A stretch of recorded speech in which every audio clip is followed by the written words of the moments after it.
हरियाणा विधानसभा चुनाव को लेकर सभी सियासी दलों ने ताकत लगा दी है। हम भी पूरे हरियाणा में घूम रहे हैं। अब हम कैथल पहुंच चुके हैं।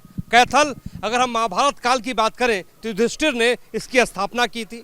बजरंगबली भी यहीं पैदा हुए थे। लेकिन आज के दौर में सियासत किस रूप में चल रही है, जनता किन मुद्दों पर अपने मताधिकार का इस्तेमाल करेगी, कैथल के लोगों से समझते हैं। ये कैथल के निवासी हैं, ये बताएंगे कि कैथल का मिजाज आखिर क्या है। सबसे पहले पाजी, आपके पास क्या मुद्दा है इस बार कैथल के भीतर? देखो जी, इस बार कांग्रेस का कांग्रेस का तो है, लेकिन मुद्दा क्या है ये बताओ। क्या पता लगा इस बात का, रेक का अंदर ही बढ़िया है। आप बताओ जी, क्या मुद्दा है इस बार? यहाँ पर जी कोई विकास नहीं हो रहा, कोई काम नहीं हो रहा है, इसीलिए हम कांग्रेस को चाह रहे हैं। 10 साल से यहाँ पर कोई विकास नहीं। रणदीप सिंह सुरजेवाला जहाँ से पहले से आया था, यहाँ पर इतने जोर से काम चल रहा था, बहुत ज़्यादा। वहाँ यहाँ पर तो उसके बजाय यहाँ पर लट्टू भी नहीं लगा सकते वो। हाँ जी। अच्छा, रणदीप सुरजेवाला का इतना जलवा है? हाँ, जलवा ज़्यादा जी। लेकिन उसका बेटा चुनाव लड़ रहा है इस बार तो, रणदीप जी। हाँ जी, उसका बेटा है। तो बेटे पे कितना भरोसा है? बहुत ज़्यादा भरोसा जी। अच्छा, हाँ जी, तो बेटे पे भरोसा है। आप बताओ जी पाजी, क्या मुद्दा है कैथल में? मुद्दा बेसिकली ये हरियाणा और पंजाब जो है, ये किसानों की धरती है। एग्रीकल्चर, खेती पे आधारित सब ये जो है स्टेट्स है। तो जो बीजेपी ने और ख़ास तौर पे नरेंद्र मोदी जी ने जो किसानों के साथ वादे किए थे कि किसानों को आय दुगनी कर दूंगा, एमएसपी पे सभी फसलें जो है उनको खरीदेंगे, और किसानों को जो उन्होंने और वादे किए थे, पेस्टिसाइड, खाद और जो वादे थे, एक भी वादा पूरा नहीं किया। ना किसान की आय दुगनी हुई, ना एमएसपी पे सभी फसलों की खरीद शुरू हुई, और मंडियों में किसानों को इस तरह से उनकी जो वहाँ पे रजिस्ट्रेशन और अलग अलग तरह से यहाँ पे बना के पोर्टल, उनको इस तरह से हैरान किया कि वो किसानी छोड़ के अडानी और अंबानी के मजदूर बन जाएं। और किसानों को मजबूर होकर 1 साल दिल्ली के बॉर्डर के ऊपर बैठना पड़ा, लाठियां पड़ी, गोलियां चली, और पूरी गर्मी और पूरी सर्दी में है वो मुद्दा है, बहुत बड़ा मुद्दा है। किसान तो इनको एंटर नहीं करने दे रहे गांव में। आपने देखा नहीं, अभी पंजाब के बॉर्डर पे जो किसानों को रोका इन्होंने हरियाणा के बॉर्डर पे, तो अभी अनिल विज का आप देख नहीं रहे कितना विरोध हो रहा है हर जगह पे, क्योंकि होम मिनिस्टर था, और जो किसान गोली के साथ मरे उनका जिम्मेदार है वो। तो जिम्मेदार है जी। आप बताओ कि बीजेपी ये कह रही है कि 10 सालों में कैथल का बहुत विकास हुआ है, आप क्या कहते हैं? ऐसा है सर, मैं 35 साल से बीजेपी में था। पिछले हफ्ते मैंने कांग्रेस ज्वाइन की है। बीजेपी की जो विचारधारा थी वो बिल्कुल सत्ता आने के बाद कोई विचारधारा नहीं रही, और बिल्कुल मेरी समझ में कैथल विधानसभा से हम पुराने वर्कर 18-20 35 साल से बीजेपी में थे ऐसा? प्रथम वर्ष शिक्षित भी हूँ, आरएसएस के प्रथम वर्ष शिक्षित रहा हूँ। हमें कभी पार्टी से कभी टिकट नहीं मांगा, कभी चेयरमैन नहीं मांगी, तो कभी चेयरमैन नहीं मांगी सर। जहाँ संगठन ने खड़े कर दिए वहीं, जब हमारे जैसे कार्यकर्ता नहीं उनके पास रहे, उनके पास तो टिकट मांगने वाले रह गए। बस कार्यकर्ता छोड़ चुका है। बाकी तो मैं इतने साल रहा हूँ, क्या टिक्का टिप्पणी करनी है। लेकिन लोग कहते हैं कि आरएसएस वाले बड़े पक्के होते हैं, वो छोड़ते नहीं है। क्या 60 साल का कच्चा हूँ मैं, अभी छोड़ कर आया हूँ। कुछ कोई तो परिस्थिति रही होगी, वो तो जाने, संगठन जाने उस बात को, लीला राम जाने जो विधायक थे हमारे।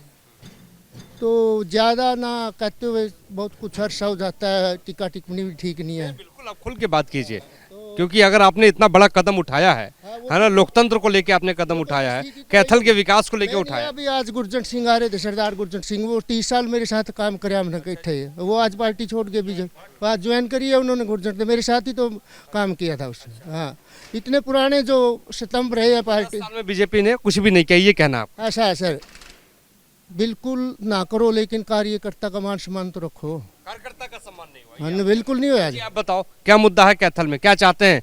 बदलाव चाहते हैं या बीजेपी को चाहते हैं कि यही चले? देखो दोस्त, ये तो बदलाव का तो पूरे देश में माहौल है। जो मोदी का झूठ का सॉफ्टवेयर था ना, वो फेल हो चुका है। किसान बिल्कुल विरोध में खड़ा है। आप किसी भी घर में जाओ, आपको मोदी के नाम की गालियां मिलेंगी। जो मोदी के नाम के वोट थे वो ख़त्म हो गए। अब वो जो गुजरात का जो सॉफ्टवेयर लगा रखा था ना पैसे खींचने वाला, उसका पर्दाफाश हो गया। और कैथल तो बहुत ही मतलब जागरूक लोग हैं। जहाँ बिल्कुल पिछड़े हुए इलाके हैं वहाँ जाके देखो, वहाँ भी ख़त्म है। मोदी जी की लहर जो चली थी वो उतनी अंगेस्ट उसके खिलाफ चल पड़ी। आप जी बताओ। हाँ जी बताओ जी, ये बताओ कि आप किस पार्टी से आए हो? मैं पिछले 30 साल से भारतीय जनता पार्टी का सदस्य रहा हूं। भारतीय जनता पार्टी में थे, तो अभी कहाँ घूम रहे हो आप? मैं बूथ से लेकर मंडल अध्यक्ष, जिले में, प्रदेश है, संयोजक पंचायती राज में, किसान मोर्चे में मैंने 30 साल पार्टी का खूब काम किया। जब से भारतीय जनता पार्टी की सरकार बनी है ना, सरकार में कुछ चापलूस लोग विधायक बनकर आ गए। उन्होंने कार्यकर्ता ही सूझबूझ नहीं ली। उन कार्यकर्ताओं की सूझबूझ लेने के बाद जो हमारे साथ जुड़े हुए लोग थे उनका कोई भी काम नहीं करवा सकते। जब भी उनके पास जाते थे वो कहते थे हमारी चलती नहीं, हमें कोई पूछता नहीं। इसलिए मैंने हमारे राष्ट्रीय सचिव, हमारे मंत्री भाई रणदीप सुरजेवाला में आस्था जताई और निर्णय लिया भी अब इनके साथ रहकर काम करेंगे सारी उम्र, और भाई उदित्य सुरजेवाला जी को जिताकर दम लेंगे। तो देखिए, ये वो लोग हैं जो भारतीय जनता पार्टी में अरसों से थे। अजी आप भी बताओ, कैथल में क्या मुद्दा है? सबसे बड़ा तो अनएम्प्लॉयमेंट का मुद्दा है, बेरोजगारी का है। जो मोदी जी बोले थे 2 करोड़ नौकरी साल में देंगे, हरियाणा में तो 55 लाख बन गई ना। फिर किसको आई है? आपको नहीं मिली? किसी को नहीं मिली, मेरे गांव में नहीं मिली किसी को। तो फिर क्या करेंगे इस बार? देंगे, बदलाव करेंगे। वोट का चोट किसको? जो नौकरी देगा। जो नौकरी देगा। कौन देगा नौकरी? जो सभी के साथ मिलकर चलेगा, नौकरी बनाएगा, जो बात करेगा। ये तो बोली बात ही नहीं कर रहे किसी से।